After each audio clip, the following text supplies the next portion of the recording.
علیکم ورحمۃ اللہ وبرکاتہ۔ الحمد للہ رب العالمین والعاقبۃ للمتقین والصلاة والسلام علی سید الاشرف الانبیاء والمرسلین وعلی آلہ واصحابہ اجمعین، اما بعد فاعوذ باللہ من الشیطان الرجیم، بسم اللہ الرحمن الرحیم۔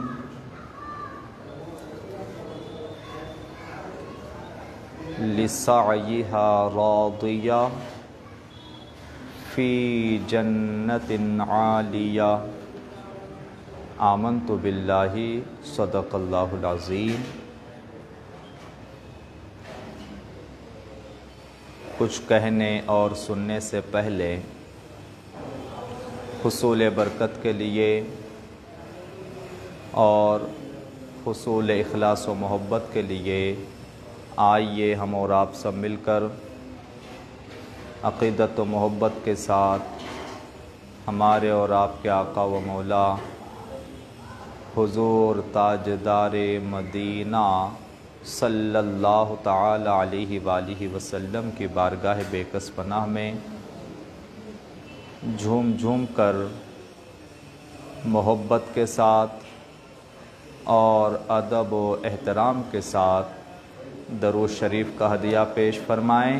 اللہم صلی علی سیدنا و مولانا محمد وعلی آلہ سیدنا و مولانا محمد وبارک وسلم، صلاۃ و سلام علیک یا رسول اللہ یا حبیب اللہ صلی اللہ تعالی علیہ وسلم۔ ایمان کے 7 فرائض ہے جسے ہمیں یاد کرنا ہے۔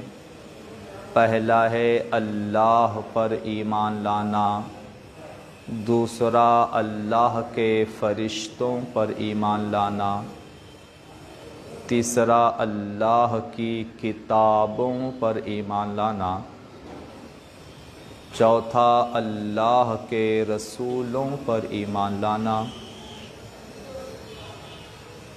پانچواں قیامت کے دن پر ایمان لانا، چھٹا اچھی اور بری تقدیر جو بھی ہوتی ہے اللہ کے طرف سے ہوتی ہے، اس پر ایمان لانا، اور ساتواں مرنے کے بعد اٹھائے جانے پر ایمان لانا۔ یہ ایمان کے 7 فرائض ہے۔ ہو سکے تو اسے ہم اور آپ یاد کر لیں۔ جیسے ہم کو یہ معلوم ہے کہ دن میں 5 وقت کی نماز ہے، اور کسی چھوٹے بچے سے بھی پوچھ لیا جائے تو وہ بتا دیتا ہے کہ دوپہر میں جو نماز ہے اس کا کیا نام ہے، صبح جو نماز ہے اس کا کیا نام ہے، شام کو جو نماز ہے اس کا کیا نام ہے، رات میں جو نماز ہے اس کا کیا نام ہے۔ تو جیسے ہمارے چھوٹے بچوں کو بھی نماز کتنی ہے اور ان کے نام کیا ہے، کون کون سی ہے، جیسے یہ معلوم ہوتا ہے، ایسے ہی ایمان کے 7 فرائض بھی ہمیں اور آپ کو اور ہمارے بچوں کو بھی یاد ہونا لازمی اور ضروری ہے۔ کہ ایمان کسے کہتے ہیں، ایمان کے فرائض کیا ہے؟ کیونکہ ایمان کے فرائض سمجھیں گے تو ایمان کا معنی سمجھنے میں آسانی ہو جائے گی۔ ایمان کو سمجھنے میں، ایمان کا مطلب جاننے میں آسانی ہو جائے گی۔ اسی لیے ایمان کے 7 فرائض ہمیں یاد ہونے چاہیے۔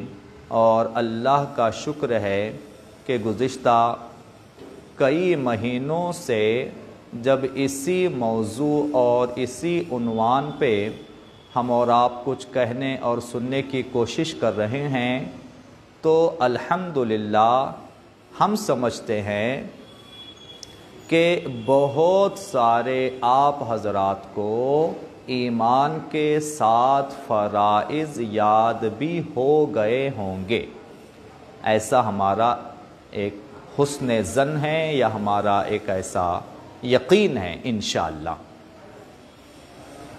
تو ایمان کا 5واں فرض ہے قیامت کے دن پر ایمان لانا، کہ قیامت کے دن کیا ہونے والا ہے۔ بہت ساری تفصیلات ہم لگاتار سنتے چلے آ رہے ہیں۔ یاد رہے قیامت کے دن کی 2 انتہا ہے، یعنی قیامت کے دن کا آغاز بھی ہے اور قیامت کے دن کی انتہا بھی ہے۔ یہ جو ہم کہتے ہیں قیامت آئے گی، یہ تو دنیا کے فنا ہونے کو ہم کہتے ہیں قیامت آئے گی، جس میں دنیا فنا ہونے والی ہے۔ اصل میں یہ قیامت نہیں ہے، جسے قرآن و حدیث کے روشنی میں سمجھا جائے تو قیامت وہ نہیں جسے ہم کہتے ہیں دنیا کے فنا ہونے کو قیامت کا آنا، تو وہ تو دنیا کا فنا ہونا ہے، جسے قرآن میں بھی اللہ نے ذکر فرمایا ہے کل من علیہا فان، کہ جو ہے سب کچھ فنا ہو جائے گا۔ تو جسے ہم قیامت کہتے ہیں وہ تو دنیا کا فنا ہونا، اسے ہم قیامت کہتے ہیں، مگر اصل میں وہ ہے دنیا کا فنا ہو جانا، دنیا کا ختم ہو جانا، دنیا کا مٹ جانا، یہ ہے قیامت۔ کیا ہے قیامت؟ یہ ہے کہ جب دنیا فنا ہو جائے گی، جب سب کچھ ختم ہو جائے گا، جب ساری کائنات مٹ جائے گی، اس کے بعد اللہ تعالی جب چاہے گا، یعنی اب وہ مٹی ہوئی دنیا، ختم ہو چکی دنیا اور فنا ہو چکی یہ دنیا، وہ کتنا عرصہ ویسا عالم رہے گا یہ ہم اور آپ نہیں جانتے، کوئی نہیں جانتا سوائے اللہ تعالیٰ کے۔ اللہ کے علم قدرت کے سوا یہ بات کوئی نہیں جانتا کہ فنا ہونے کے بعد پھر کتنا عرصہ اسی کیفیت و اسی عالم میں زمانہ رہے گا۔ پھر جب اللہ تعالی دوبارہ سب کو زندہ فرمائے گا نا، اب یہ قیامت ہوگی۔ جب اللہ تعالیٰ دوبارہ سب کو زندہ فرمائے گا، دوبارہ سب واپس بنیں گے، دوبارہ زندہ ہوں گے، تو اب یہ قیامت کی شروعات ہوگی، یہاں سے قیامت کا آغاز ہوگا۔ اور ایمان کے 7 فرائض میں یہ 7واں فرض ہے کہ مرنے کے بعد اٹھائے جانے پر ایمان لانا، یعنی اس بات کا یقین کر لینا۔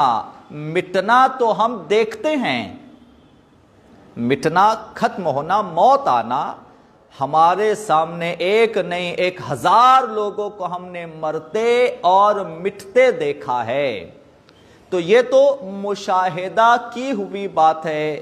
ایک انسان دنیا میں تھا، آج اس کا نام و نشان نہیں ہے، اس کی قبر کھودو تو بھی کچھ نہیں ملتا۔ یہ بھی مشاہدہ ہم کر سکتے ہیں، دیکھ سکتے ہیں۔ تو مٹنا سب نے دیکھا، اٹھنا کسی نے نہیں دیکھا۔ مٹنا سب نے دیکھا، اٹھنا کسی نے نہیں دیکھا۔ اور ایمان کا 7واں فرض یہی کہتا ہے کہ اٹھنے پر بھی ایمان لانا، یعنی اس بات کو بھی ماننا کہ ہم مٹے ہیں تو ایک دن اٹھیں گے بھی۔ اسی چیز کو کہتے ہیں مرنے کے بعد اٹھائے جانے پر ایمان لانا، ایمان کا 7واں فرض ہے۔ تو جب اٹھیں گے دوبارہ، جب اللہ تعالیٰ دوبارہ سب کو پیدا فرمائے گا، بنائے گا، اور پھر سب واپس دوبارہ جمع ہوں گے، یہ ہے قیامت کا آغاز، یہ ہے قیامت کی شروعات۔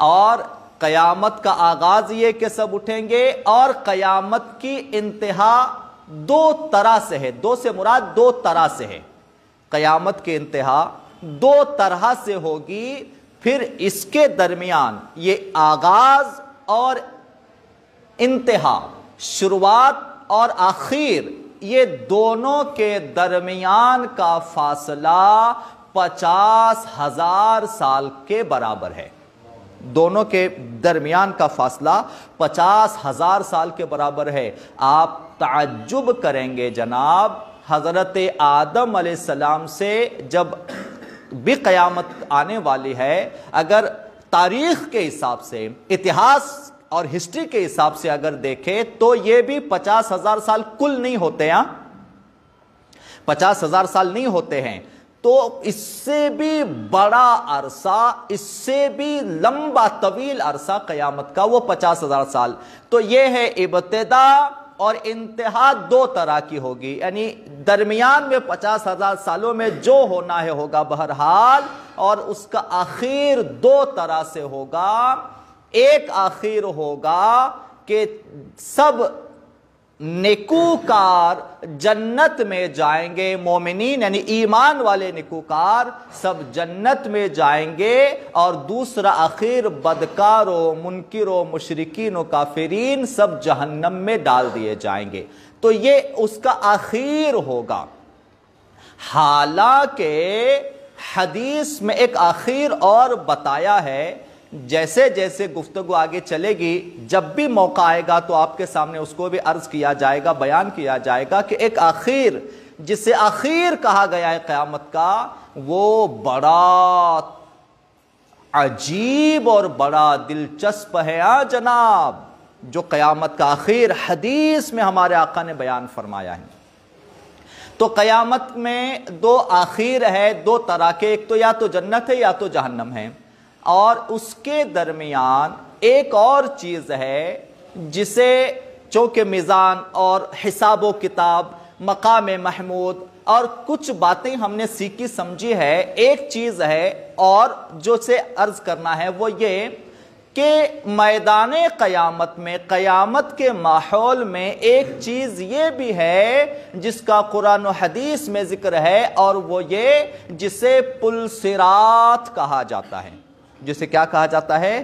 پل صراط کہا جاتا ہے۔ پل صراط کی بھی حقیقت ہے، پل صراط بھی قیامت کے منظر کا ہی ایک منظر ہے، پل صراط بھی قیامت کے منظر کا ہی ایک منظر ہے۔ آپ جانتے ہیں پل صراط کے بارے میں متعدد روایتیں موجود ہیں، یہاں تک کہ آقا کریم حضور صلی اللہ علیہ وسلم نے بھی پل صراط کے مناظر کو حدیث میں بیان فرمایا ہے۔ پل صراط ایک ایسا راستہ یا ایک ایسا پل ہے جو جہنم کے اوپر بنا ہوا ہے۔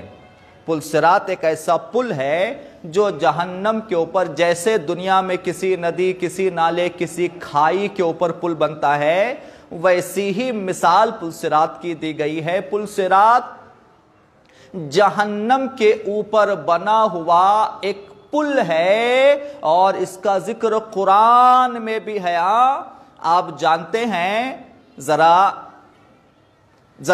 بات کو وزن لے اس بات کو، یہ بات کیوں بیان کی جا رہی ہے؟ یہ اس لیے بیان کی جا رہی، قیامت کے دن پر ایمان لانا، اس کا ایک معنی یہ بھی ہے کہ پل صراط سچ ہے، پل صراط حقیقت ہے، پل صراط حق ہے، اس کو ماننا، اس پر ایمان رکھنا، کوئی شک نہیں، کوئی ڈاؤٹ نہیں، کوئی ریب نہیں، لا ریب، اس کو مان لینا، اسی لیے اس کو عرض کیا جا رہا ہے۔ دماغ بولے گا نا، اب چونکہ جب باتیں آگے آئیں گے تو دماغ اور ہر چیز آخرت کی جتنی باتیں ہیں سب انسانی عقل کے پرے ہے۔ آخرت کی جتنی باتیں ہیں، مرنے سے لے کے مرنے کو ہی انسان نہیں سمجھ سکا آج تک۔ ساری دنیا دماغ پھوڑ کے بیٹھ گئی مگر موت کو نہیں سمجھ پائی ہے، تو آخرت کی جتنی منزلیں ہیں یہ سب انسانی عقل کے اوپر ہے، یہ سب انسانی عقل کے سمجھ میں آنے والی نہیں ہے۔ اسی لیے ایمان کے ساتھ فرائض میں انہی کا زیادہ تذکرہ ہے، انہی کے بارے میں تاکید ہے کہ مانو، سمجھو یا نہ سمجھو مگر مانو۔ تو پل صراط پر ایمان لانا ہے، قیامت کے دن میں یہ بھی کہ پل صراط پر ایمان لانا ہے کہ پل صراط حقیقت ہے، کوئی قصہ کہانی نہیں ہے، کوئی افسانہ نہیں ہے، پل صراط حقیقت ہے۔ اور آپ جانتے ہیں جناب، حدیث ہے، حضور ارشاد فرماتے ہیں اولین آخرین جن و انس میں کوئی بھی ایسا نہیں ہوگا جو پل صراط سے نہ گزرے گا، کوئی بھی ایسا نہیں ہوگا جو پل صراط سے نہ گزرے گا۔ ہر ایک نے جو پیدا ہوا، چاہے نیکوکار ہو چاہے بدکار ہو، چاہے مومن ہو چاہے مشرک ہو، ہر ایک نے پل صراط سے گزرنا ہے۔ تو پل صراط ایک جہنم پر بنا ہوا پل ہے جس کے بارے میں حدیث میں حضور اکرم صلی اللہ علیہ وسلم نے ارشاد فرمایا، وہ پل بال سے زیادہ باریک اور تلوار کی دھار سے زیادہ تیز ہے۔ وہ پل صراط بال سے زیادہ باریک اور تلوار کی دھار سے زیادہ تیز ہے۔ اچھے خاصے بڑے پل پر سے بھی گزرتے ہوئے آج ہمارے لیے گھبراہٹ ہوتی ہے نا، بڑی گہری کھائی ہو تو وہ بھی دن کے اجالے میں۔ آپ جانتے جناب، ایک اور حدیث آگے سنیں کہ وہ جو پل صراط ہے جو بال سے زیادہ باریک تلوار کی دھار سے زیادہ تیز ہے، جہنم کے اوپر ہے، چونکہ جہنم میں نور اور روشنی نام کی کوئی چیز ہے ہی نہیں۔ اے بندے مومنو، ہو سکے تو سوچنا مشکل ہے مگر غور کریں کہ جہنم میں نور اور روشنی نام کی چیز ہے ہی نہیں۔ جہنم میں صرف اندھیرا ہی اندھیرا، گھپ اندھیرا ہے۔ جہنم میں صرف اندھیرا ہی اندھیرا، گھپ اندھیرا ہے۔ دیکھیے، انسانی مزاج و انسانی فطرت ہے، اندھیرا پسند نہیں کرتا مزاج۔ انسانی فطرت اندھیرے کو پسند، بتائیں کرتے ہیں کہ ہم اندھیرے کو پسند کرتے ہیں کیا؟ آج کل ہم کو لائٹ کی عادت ہو گئی، پرانے زمانوں میں ایسا نہیں تھا۔ آج کل ہم کو لائٹ کی عادت ہو گئی ہے، رات ہونے کے بعد کبھی اچانک لائٹ جاتی ہے تو موڈ خراب ہوتا ہے کیا نہیں؟ ہماری انسانی فطرت اور ہمارے انسانیت کا، ہمارے عادت کا تقاضا ایسا ہے نا کہ جب لائٹ چلی جاتی ہے تو فطری طور پہ برا لگتا ہے، اچھا نہیں لگتا، اور جب لائٹ آتی ہے تو خوشی ہوتی ہے۔ جب اجالا ہو جاتا ہے تو خوشی، دن ہوتا ہے تو خوشی، رات ہوتی ہے تو گھبراہٹ کہیے، یا اس کو ہم پسند نہیں کرتے۔ اسی لیے چونکہ جہنم عذاب اور سزا کی جگہ ہے تو وہاں اجالا نام کی کوئی شے ہے ہی نہیں، گھپ اندھیرا۔ یہاں تک کہ آپ سوچیں، جب اندھیری رات ہوتی ہے، جب ستارے بھی نہیں ٹمٹماتے، چاند بھی پورا چھپا ہوتا ہے، کالی گھنی اندھیری رات جو ہوتی ہے وہ اتنی گھنی ہوتی ہے کہ اس میں کچھ بھی نظر نہیں آتا، یوں سمجھے اس سے کئی گنا زیادہ اندھیرا جہنم میں ہے، اس سے کئی گنا زیادہ اندھیرا۔ اب ایک سوال آئے گا دل و دماغ میں کہ جہنم میں تو آگ ہے نا، سوال آئے گا دل و دماغ میں کہ جہنم میں تو آگ ہے نا، یہاں دنیا میں ہم آگ جلاتے ہیں تو خود بخود اجالا ہو جاتا ہے،